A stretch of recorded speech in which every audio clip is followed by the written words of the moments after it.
Okay, I'm now recording.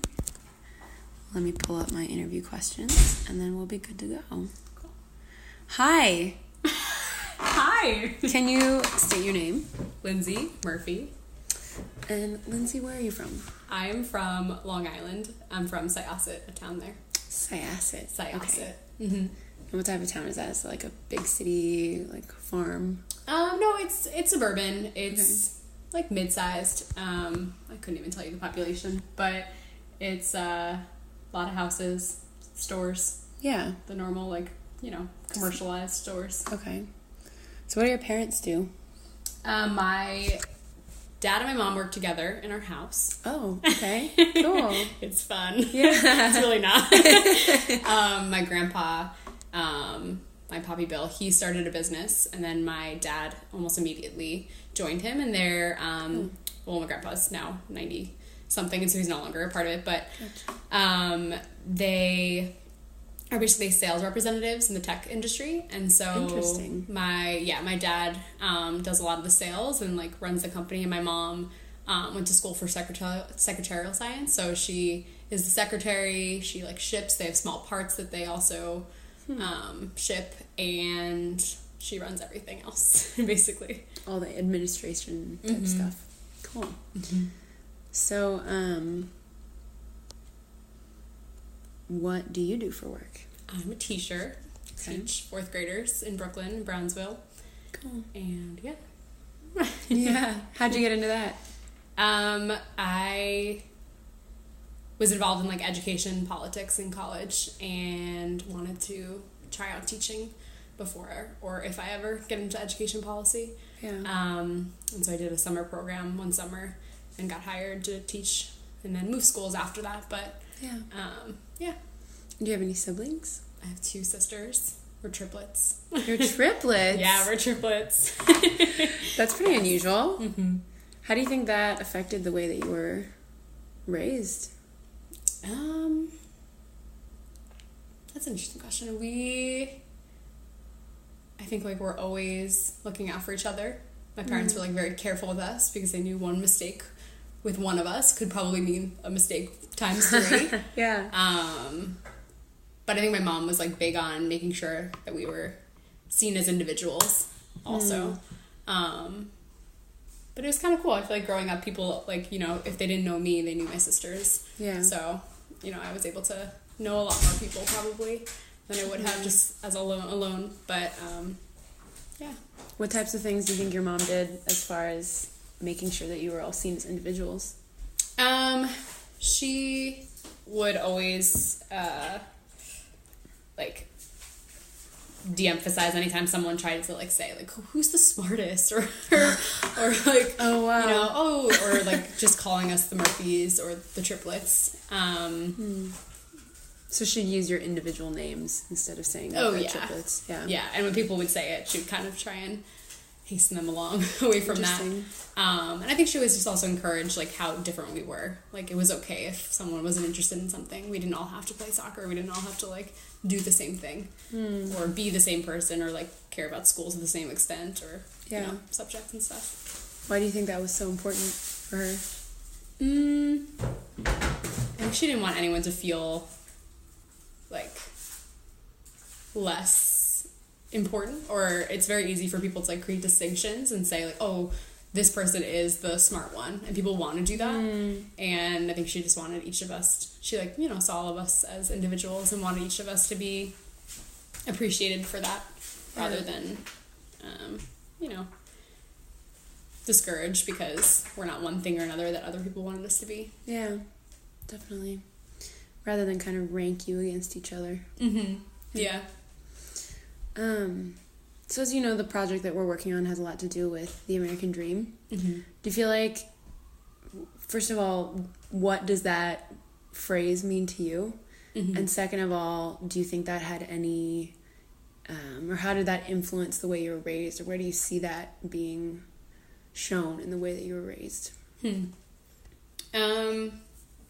feel the concept of the American dream feels like something that's being talked about, but not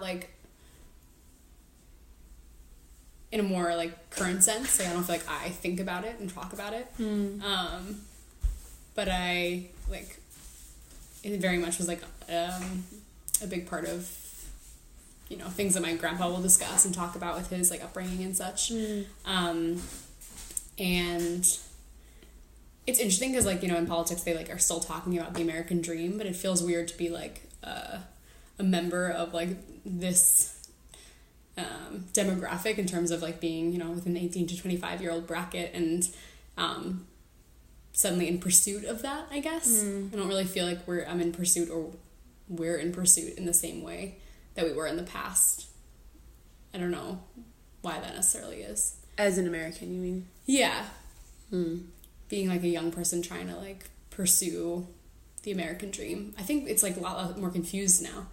Like what are we, before I think it was very clear that you wanted to like have a house in the suburbs and, or I guess that's like what my family's version was. Yeah. Like have a family where your kids could go to college, like be able to have like some extra, but like generally just like be comfortable.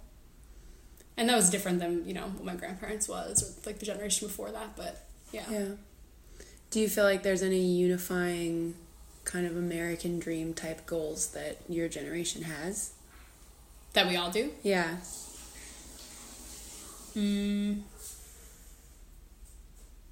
I almost feel like it's like the pursuit of whatever you want. So much as like whatever you feel like you value, rather than it being very clear that what you want is like a stable job, two kids, and a house in the suburbs. So you feel like it's less prescribed in a way of like, here's a specific type of life that you should want. Now it's just kind of like to have the freedom to be able to do whatever you want, or live the lifestyle you want. Yeah, it's a really good insight. Do you feel like that kind of shift in the American dream, like where were your parents in relation to that? Do you think that they more ascribed to the older mindset, or how did they teach the American dream to you? I feel like they definitely subscribe to the older mindset. I think like with like my grandpa's generation, like his whole family had no money during the Great Depression, and so he like, you know, worked his way up again, and then like was stable, and then I think my dad wanted to like replicate that again, like knowing that he had like a pretty stable life, having a house and kids and being able to just like, I don't know, like enjoy life in a comfortable way. You had a second part to your question. I think I forgot it. Just how do you think that that was imparted to you and your siblings? I think in the sense of like, you know, caring about education, knowing that like, you know, my parents wanted us to go to college. Yeah. And some like practical, like just being practical in general, like studying something. Well, I guess they weren't that intense about what we studied, but I think also in like the emphasis on like dating and relationships, that's like definitely shines through, and like having a stable life, you know, like that being an important factor, or something that my parents talk about a lot. Like a specific type of relationship? Yeah, I mean, yeah, just like having someone, like dating in pursuit of like, you know, being able to establish the same family that they had and like my grandparents had, you know. So you think that they see that as being a part of the American dream, and part of a successful life is having a partner? Yeah, I mean, I think so. Like, I think now it's not really possible to do all the things you want to with just one family income. Right. I don't think. Yeah. Like, before it was a little bit more. And so now it's like you need someone else to be there with you.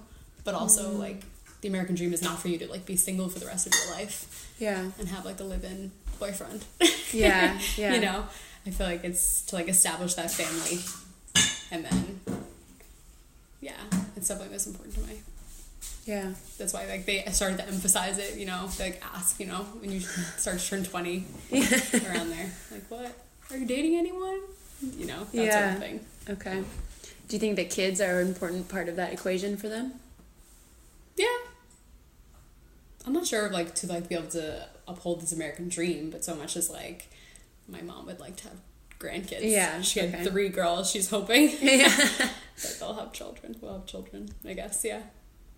I mean, with 3 opportunities. I know. She's not pushing for it too much. I think she's starting to see that like we have like alternative goals in this moment.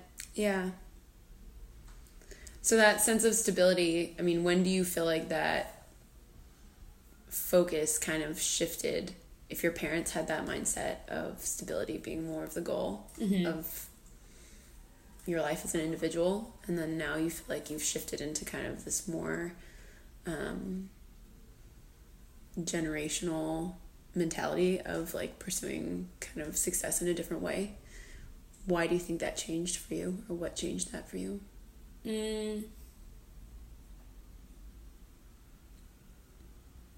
I think like, well, I think partially like having like a lot of goals for my career. Like knowing that I didn't like enter teaching and I like plan to do this for the rest of my life probably. So that means like I'm gonna at some point want to make a change. And probably the field I go into will be a lot more, I assume, like hierarchical, which means like, you know, I'll have to like at some point I keep working and probably getting promoted or something like that. Yeah. Or just like thinking that there's like many things I want to do in my life. And so like there's no time for that sort of aspect right now, like for it to be that serious. I think also, I mean, I grew up I grew up on Long Island, and the prospect of buying a house anywhere in this area, Manhattan, New York, like anywhere in New York or on Long Island, is just like completely out of the question. Yeah. I mean, yeah, that's not even a possibility or something I'm really like thinking of that much, but yeah. Why is that? Just like the price. I mean, living here, you save very little. Like, you save some, you can, but not nearly enough to be able to like afford a down payment. Slash, like, I think of my life as a lot more transient than what my family would have said. So yeah, I'm not like trying to save up to own a home or an apartment here, because I don't know if I want to stay here forever, you know? Yeah. That's not a goal in the same way that it used to be. Yeah, I think it was just like much more clear cut that you were going to probably stay where you grew up. Yeah. Like my grandpa grew up in the Bronx, and then they eventually moved to Merrick on Long Island, and then my mom lived in Wantagh, which is really nearby, and then my parents, when they met, moved around Long Island and then settled in our town. So gotcha. So they're both from Long Island. So they're like born and bred. Yeah. Yeah. The accent is strong. Yeah. Real strong. Maybe I should interview one of them. You really should. They actually might be interesting. Yeah. That would be really interesting. Definitely. So we've discussed a little bit. One of my questions was, how do you feel like the kind of American ideal has changed throughout your lifetime? We kind of touched on that in a couple different ways. Do you think that the average person that's coming up now, maybe in our generation, has access to that new American ideal? No. No. I mean, no. Definitely not. I mean, not everyone in our generation, like, has the... Maybe, in different forms maybe, but like to have freedom to be able to do whatever you want requires like a certain amount of like economic privilege, you know? So when you say do whatever you want, do you mean like live where you want, like do whatever job you want? Yeah. Hold off on getting married and like combining your incomes, like those are all like very privileged choices, you know? You can afford to be able to do those things. You have access to it, so... So when you say privileged choices, we're talking economically privileged. Yeah. I mean, which is tied to lots of privilege, other areas of privilege, but yeah. Can you touch on what areas of privilege come to mind that would be a barrier to someone reaching that American ideal, that new American ideal? I mean, I just think of like the kids we teach, like, you know, we want all of our kids to go to college, but kids are starting, they like, you know, you get to preschool, or they didn't even go to preschool and they're already behind in terms of like the number of words that they've heard. And so they're like always trying to catch up in terms of academics. And so like that's a factor of where they grew up. Is that because the area they grew up in is economically disadvantaged, or? Yeah. And yeah, there's like not as much access to pre-K. Now there's universal pre-K, but that wasn't the case when they were kids, little kids. So, I mean, yeah, like that's not, they come to kindergarten already behind if you like compare them to other kids that eventually they're going to be competing with going to college and stuff. So, yeah. Can you tell me a little bit more about the kids that you're working with and some of the challenges of working in that community? Yeah, I mean, like the students we work with like range very much in like their experiences at home and as students. They do. Like there's a range of just like different families. So some kids have like a 2-person household, 1-person household. Some kids live with grandparents, some aunts and uncles. It just really varies a lot. Yeah, there's a real range, I would say, of the kids that I have in my classroom. But like comparing their experiences with mine, like there's a lot. Like kids deal with way more trauma than I would say, or the types of trauma are very different than the types that like kids experience where I grew up. I mean, I grew up in an economically advantaged upper middle class area, so it's just like not the same issues like with basic needs, you know. I mean, I had a child last year who was homeless and was like coming from a shelter in the Bronx and coming to school every day. So, you know, there's just like a completely different experience there. But then there's kids that, you know, there's a range. Yeah. So, yeah. Definitely. What do you feel would be kind of what could we do to ameliorate some of those obstacles that you have experienced in maybe teaching your kids or just in general, as far as like these economic disadvantages being the main obstacle to pursuing the American ideal? How do you think we could address that? I mean, I feel like everything I'm going to say is like pretty lame and obvious, but like, I mean, you just need your basic needs met. Like kids need to be able to like come to school every day having eaten. So like we do, like kids get breakfast every morning, like healthcare, like kids need to be getting the health services they need. Like we had like a dentist program come over like a few weeks ago, and kids like got like that service, which is really cool. It's not like the most fundamental thing, but it's really important. Just like better education in general. I mean, how many forever like the schools in Brownsville have been failing in Brownsville, Brooklyn, and and everywhere, but like miserable, you know. Like, why even, I don't know. So like a real emphasis on that, and like our school being a charter school and like is a pretty good option for kids in the neighborhood. Like the kids on average last year in 4th grade on the English test had 13% proficiency in the neighborhood, and I had a class that had 68%, which is like a huge difference, but still like who's excited about 68% like any other time, you know, in any sense, you know. Definitely. I mean, I think universal pre-K is like one answer to like making sure kids the achievement gap is closed a little bit earlier on, but I mean there are deep-seated roots to like why this is like the experience of kids in particular areas. And so I mean a lot of the things that were being put in place are now being ripped away, you know, with the shift in politics. So that's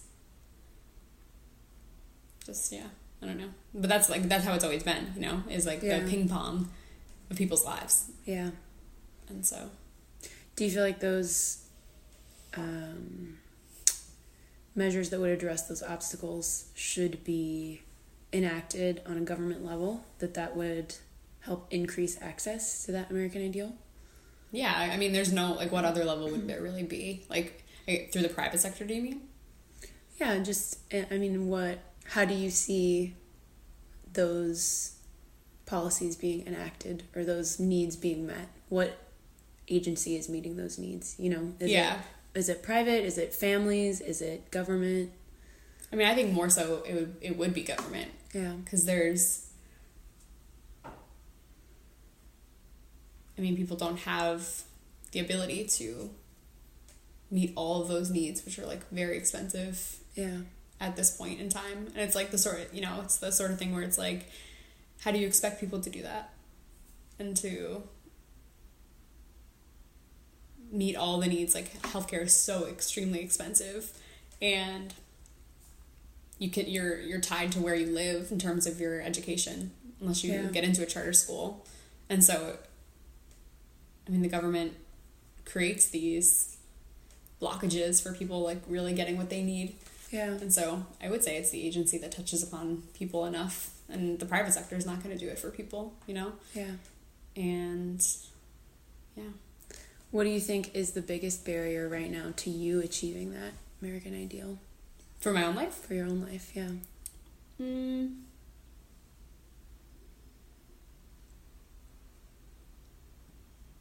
don't know. I think I am trying to pursue it. I think there's, like, you know, you don't have all the freedom in the world to just, like, quit your job one day and, like, do what you want next. Yeah. You know? Yeah. Like, you need to live month to month. So I guess that, but not that I would even want to quit my job. That's, like, not, you know, what I feel like I need to do in order to pursue what I want next. I think it's just time at this point. Yeah. Like, time for learning and understanding what I want to do and what that ideal would be. What it looks like for you. Yeah. Yeah. I mean, eventually, like, the cost of living is definitely encumbers my ability to do all that I would want, obviously. But and I don't think I got this at the beginning, but can you tell me how old you are? Yeah, 25. Perfect. Mm-hmm. Well, Lindsay, thank you so much for this interview. Yeah. Thus concludes our interview.